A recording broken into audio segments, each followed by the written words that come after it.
tu veux challenger ton projet, ton idée, il y a des questions que je rêverais de te poser.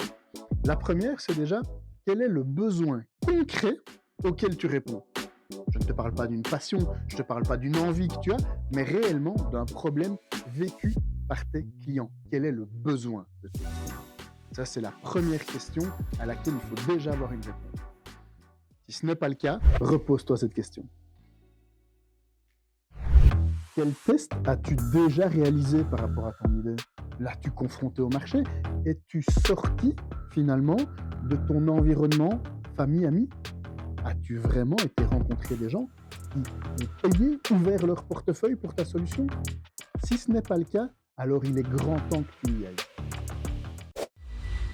Alors la question qui fâche, ou en tout cas qu'on n'aime pas trop, combien de ventes dois-tu réaliser par mois pour que ton activité soit rentable?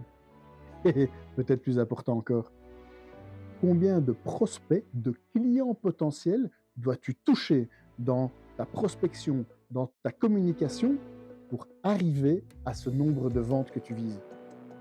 On a l'idée d'un entonnoir, on a l'idée d'un tunnel de vente. Eh bien, as-tu déjà une idée réaliste de ce que cela représente pour toi? T'es-tu déjà posé la question de quels sont les 3 plus gros risques par rapport à ton projet?